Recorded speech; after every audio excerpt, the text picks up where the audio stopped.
Motorsport TV Live, brought to you by Motorsport Tickets, the dedicated motorsport experiences provider.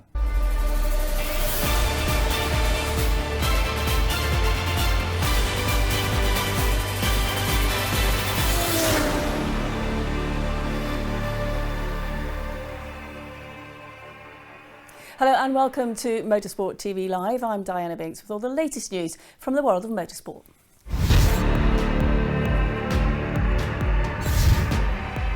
Ferrari say they've closed the gap on Mercedes. George Russell tells us why he's been pushing his Williams to the limit. And we bring you all the latest from the 6 Hours of Bahrain in the World Endurance Championship. All those stories and more coming up here on Motorsport TV Live.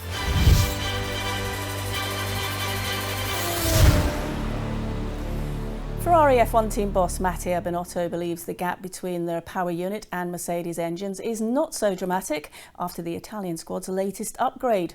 Ferrari have been lagging behind their rivals for the past 2 years, but have now released an updated hybrid system for Charles Leclerc and Carlos Sainz. Both drivers have found the upgraded package gave them a performance benefit, and team boss Binotto believes the latest hybrid improvements are a big step and they are now closing the gap with Mercedes.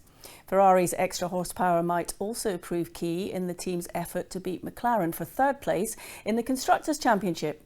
After a close contest throughout 2021, McLaren's Lando Norris has admitted that he thinks that Ferrari now have the quicker car.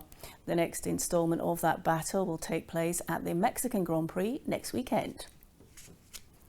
George Russell says his Williams Formula One team's comfortable 8th place in the World Championship has allowed him to push to the limits in recent races. After his second place in the Belgian Grand Prix, the Williams team's moved ahead of Alfa Romeo in the points table, and Russell has confirmed that the cushion has given him the confidence to try different things, especially on first laps. At the start of the Grand Prix in Austin last weekend, he jumped from last on the grid to 14th place. In this position now, where we are in the championship, we've got this small buffer, but it's allowing me to go out there and really push the limits. I'm quite enjoying it, to be honest. I'm not a driver who usually makes a huge amount of mistakes, but I've wanted to push myself out there, and I'm just trying to really push the limit just to see if there is more in these last few races. But I think I've been sort of reaffirming my strategy of you don't need to be driving at 110% to get the most out of the car. Sometimes you only go slower. Russell also said that confirmation of his Mercedes deal for 2022 has also had a positive effect on his confidence level. New MotoGP champion Fabio Quartararo has brought a huge dose of positivity to Yamaha and is no prima donna. That's according to his colleagues at the Japanese manufacturer.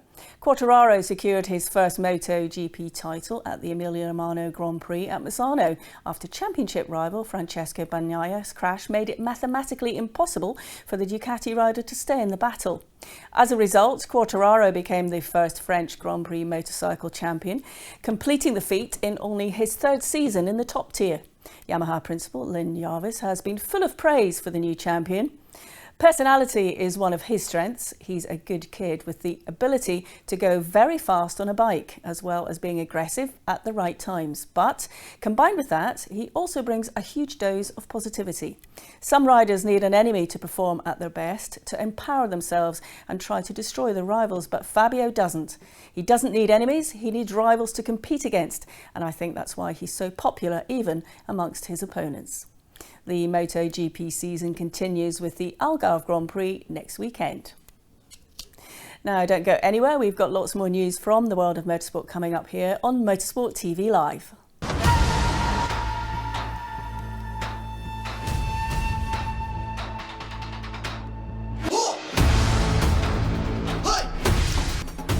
lights are on. Gap between the prototypes and the GTs. This is the apex, and the corner goes through. Between the leaders, so that could twist as you were talking.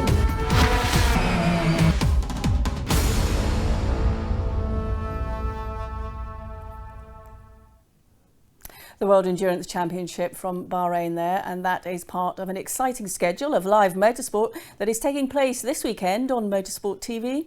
You can catch the 6 Hours of Bahrain race live on Saturday at 8:30 BST, and there is action from the Porsche Carrera Cup from Shanghai with round 13 on Saturday and rounds 14 and 15 on Sunday.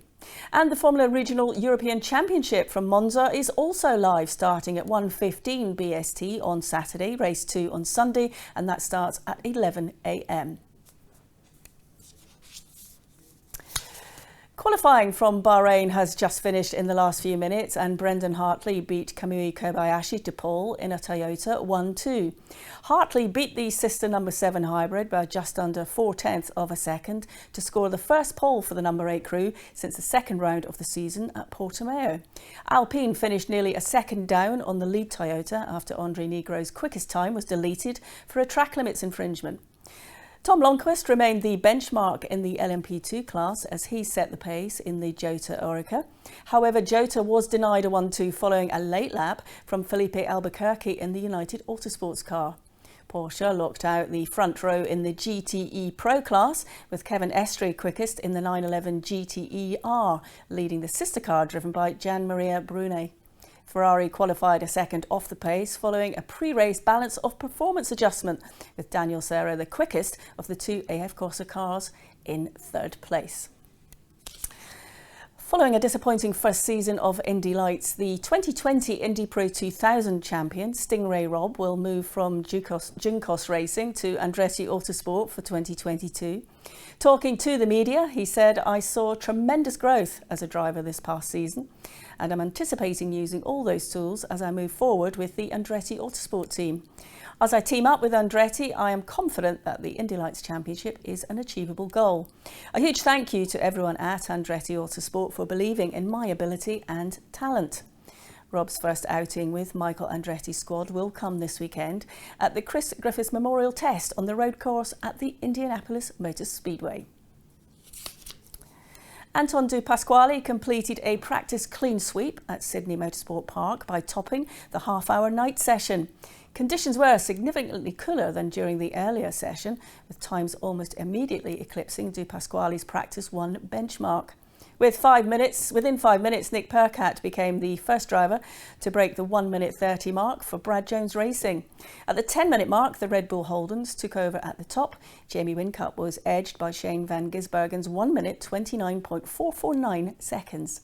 Those times lasted until the frantic final 2 minutes, when much of the field switched to the green rubber. New Dunlops helped Whincup leapfrog his teammate, but De Pasquale jumped both the bulls to record the quickest time by over 0.2. He'll be hoping to keep his pace up for Saturday's qualifying. So that's all for now. Head over to motorsport.com for more on all of today's top stories. I'm Diana Binks. Join us again here on Motorsport TV Live for all the latest news from the world of motorsport. Bye for now.